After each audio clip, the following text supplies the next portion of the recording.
So here I am in Mallorca enjoying a cup of coffee, just watching the traffic and thinking about a few things. The world right now is going crazy for power. I'm watching the medical authorities all clamp down on alternative treatment to allopathy, and I'm afraid it's only going to go worse.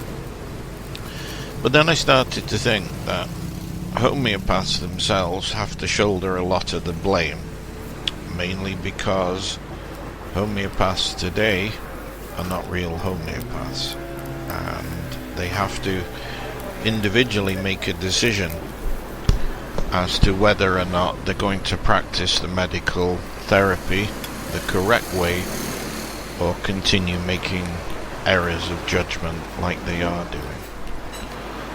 The problem actually stems from, well, it actually goes right back to the originator Hahnemann, when he gave very clear and concise instructions, but really only a handful of people followed them. But by the time it got to Kent in the late 19th century, homeopathy was in the grip of, in America especially, of the Swedenborgian movement. I'd say most of the homeopaths on the East Coast were Swedenborgian, and they applied the philosophical understanding of their religion and incorporated it into homeopathy. Let's just take one example. For those that call themselves classical homeopaths, I'm afraid utilizing this methodology that I'm going to show you is so far removed from Hahnemann that is going to confuse your case and give you a wrong prescription about 70% of the time. And that is the value placed upon mental symptoms. Mental symptoms are generally considered to be the keystone of prescribing, and most homeopaths will present aphorism 211. What does aphorism 211 say? This holds good to such an extent that the state of the disposition of the patient often chiefly determines the selection of the homeopathic remedy, as being a decidedly characteristic symptom which can least of all remain concealed from the accurately observing physician.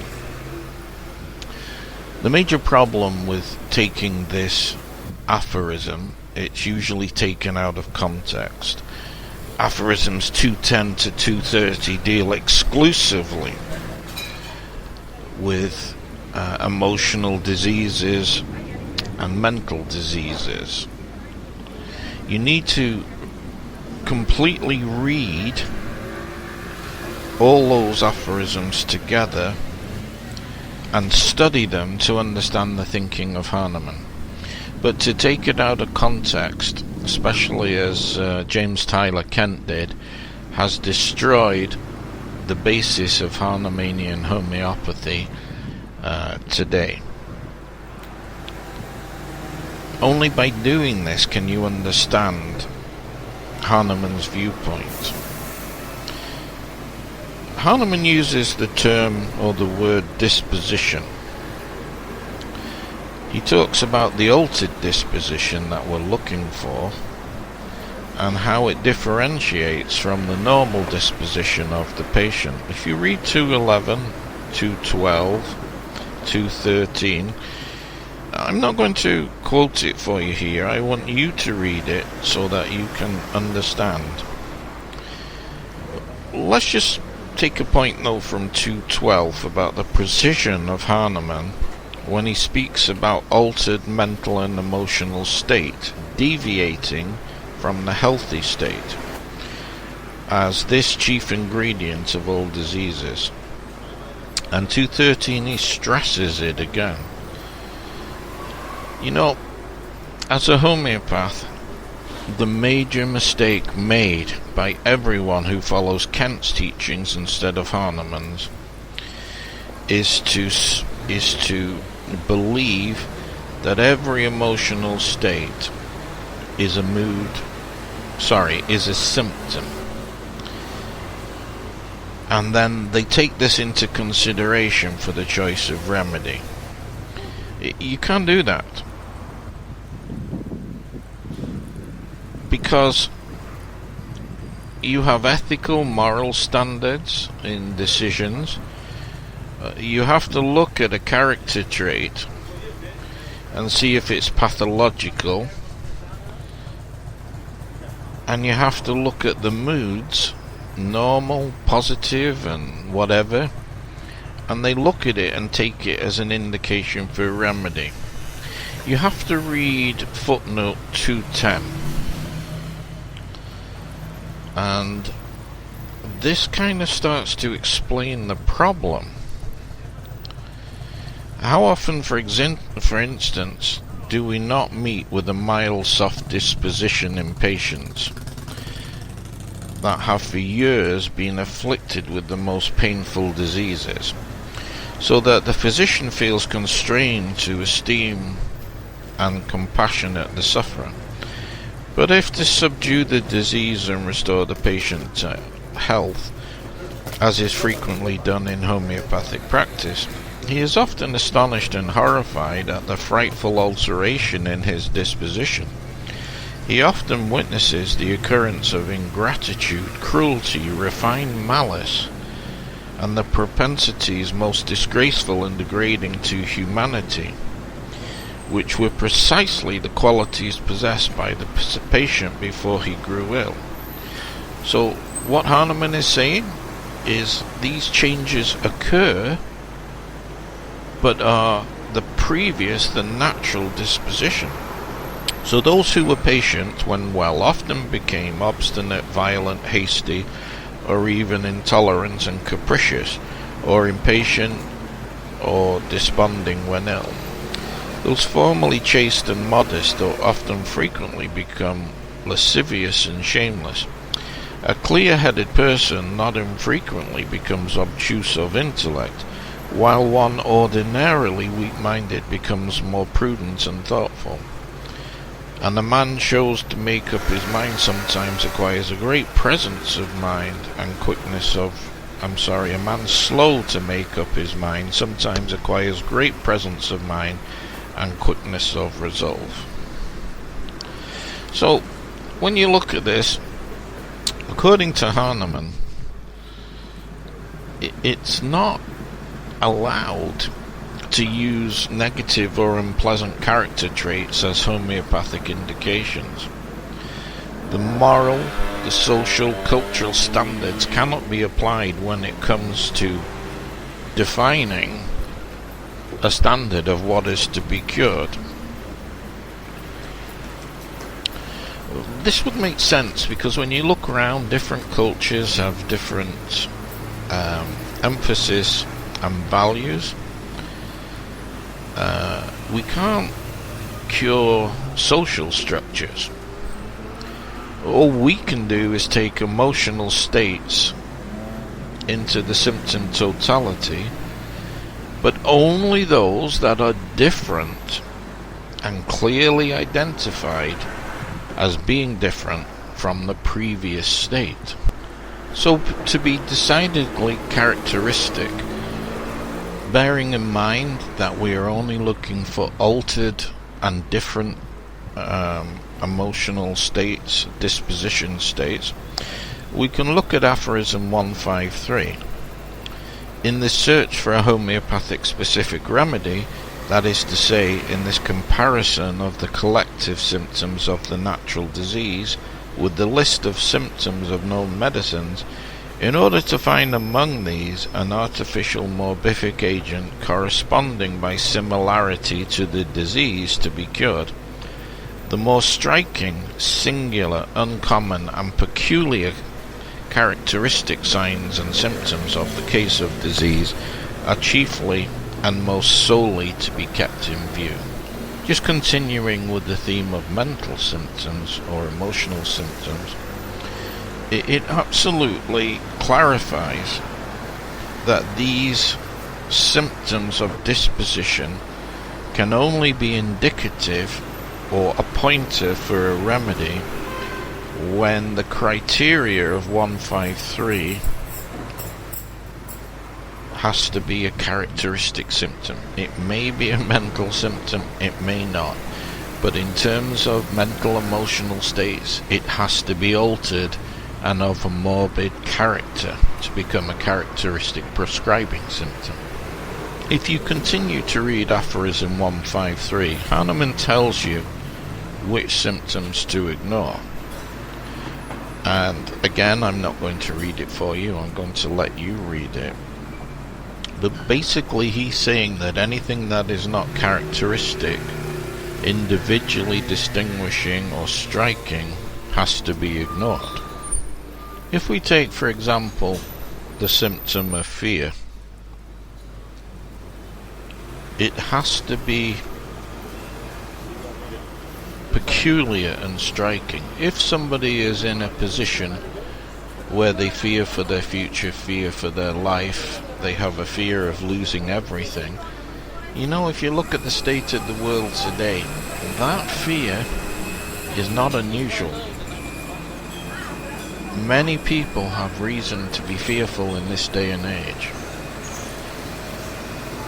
So you have to be extremely careful that the fear as a symptom is not taken out of context, is not used as a prescribing symptom if it is natural for the situation a person is in. Hahnemann talks about symptoms, mental symptoms, emotional symptoms, and he used the phrase unmistakably perceptible. So therefore, it must be a symptom which is immediate and apparent and objectively be able to be viewed more obviously than any other symptom. This means that you don't have to sit there for 5 hours and take a case and dig out a symptom. It has to be obvious, in your face, you can see it. And if you go back to what I stated before, those paragraphs under discussion 211 to 230, they were related to genuine insanity and psychoses. So again, taking it out of context is going to cause problems. So you need to be aware that when you're reading these paragraphs, it refers to certain types of diseases, mental and emotional. Having spent a lot of time examining the works of Berningshausen for his repertory, in the foreword of the 1846 edition of the Therapeutic Pocketbook, he stated, "Our pure materia medica, that is the list of symptoms of our remedies, does contain nowhere more secondary effects than among the mental symptoms." So, why is this important? Well, secondary effects are a pharmacodynamic issue. And Hahnemann talks about this extensively in the Organon in paragraph 112, 113, 114. And basically, while a direct medicinal effect occurs after a medicinal substance has been taken, the organism tries as a reaction to this stimuli to eliminate the artificial disease by creating the opposite symptom, or at least try to reproduce a normal state. We know about coffee, primary action, it produces liveliness, but it's not to but only to an unphysiological pathological degree. It is an altered state compared to the one the prover or the patient had before he drank the coffee. So the body, the organism, works against this liveliness and produces the opposite state.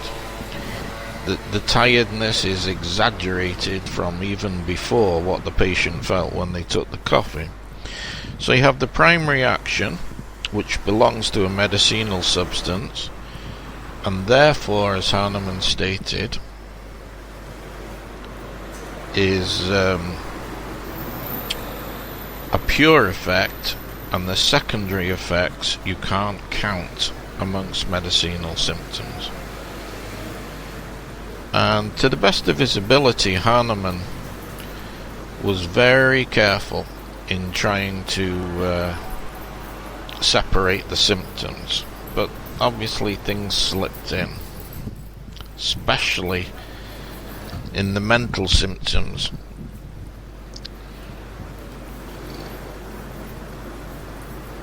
And it's very difficult to eliminate secondary or reactive symptoms from the materia medica.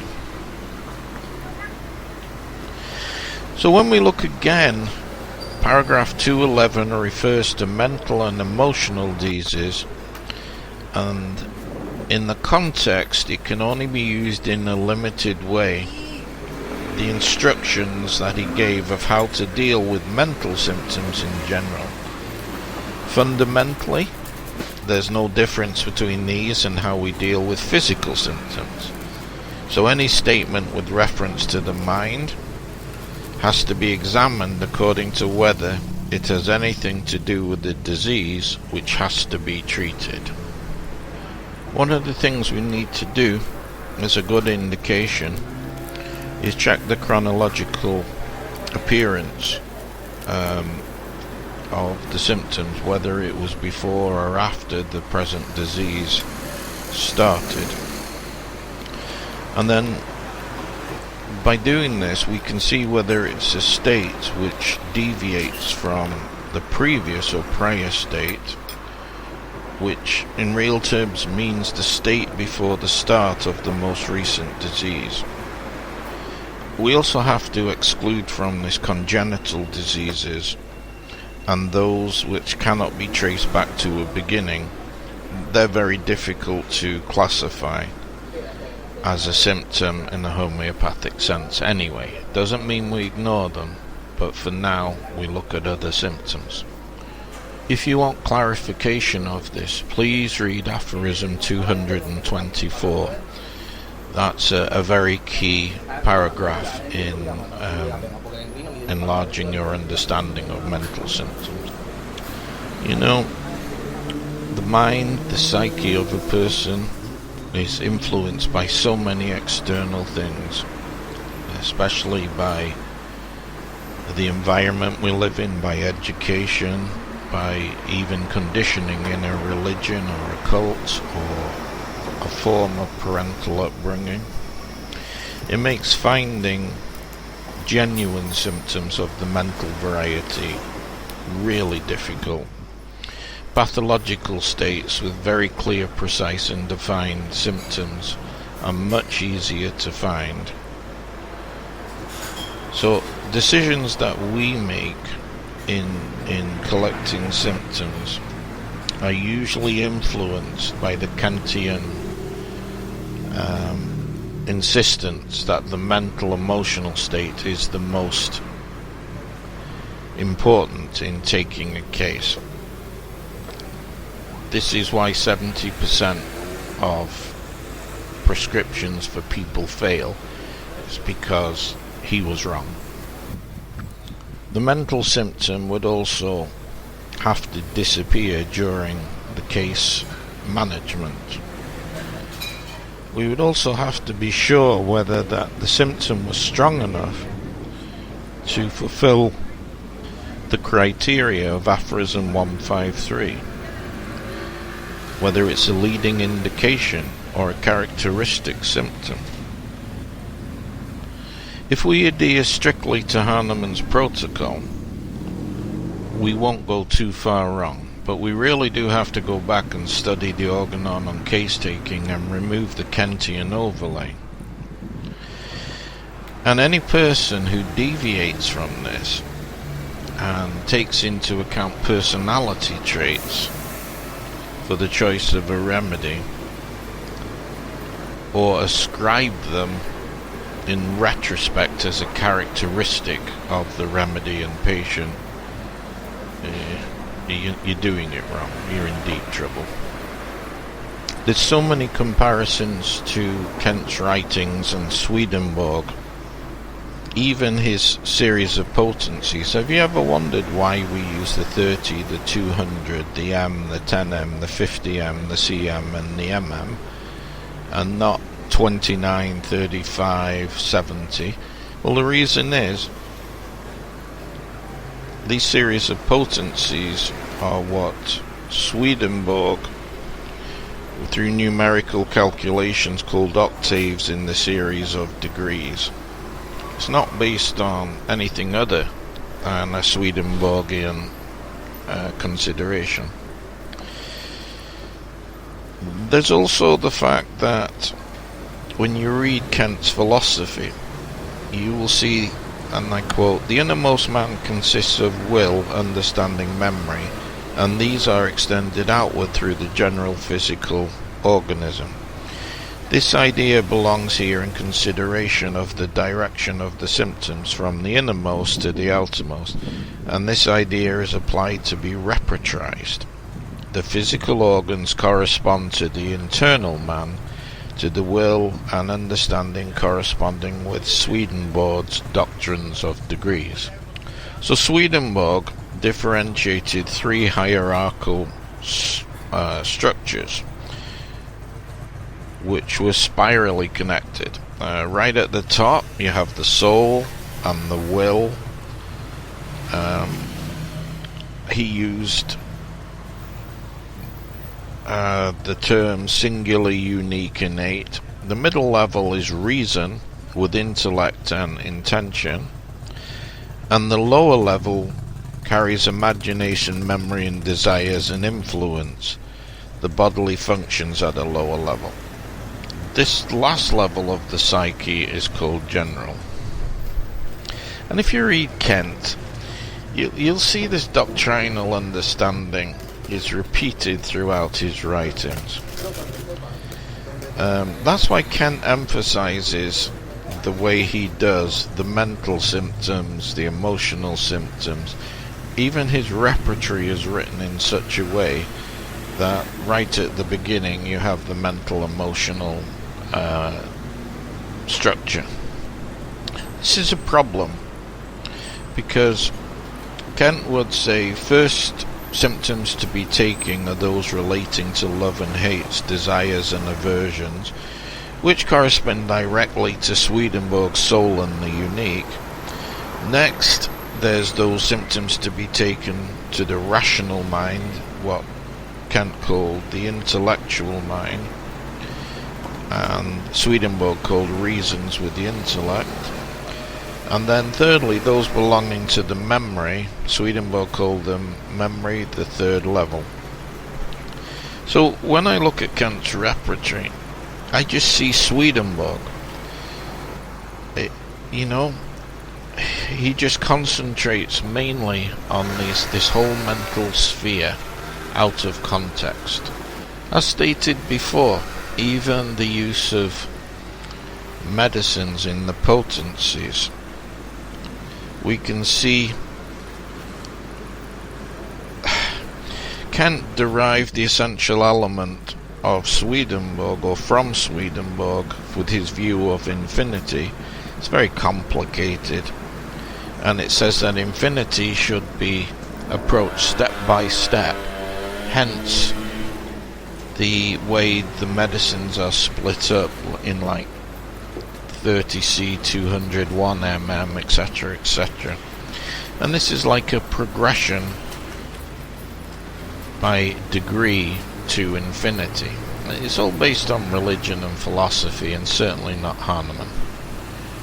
Kant even explained that the potency's impact on a disease depended on the degree of dilution.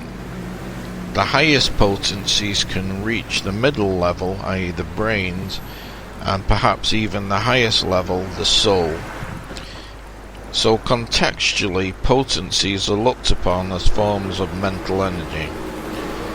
Classical homeopaths, that is, homeopaths who adhere solely to Hahnemannian direction, do not do not believe this. Kent describes everything as a psychical, whatever you call it, problem, with all aspects of physical problems connected intrinsically with the mind and his spiritual existence.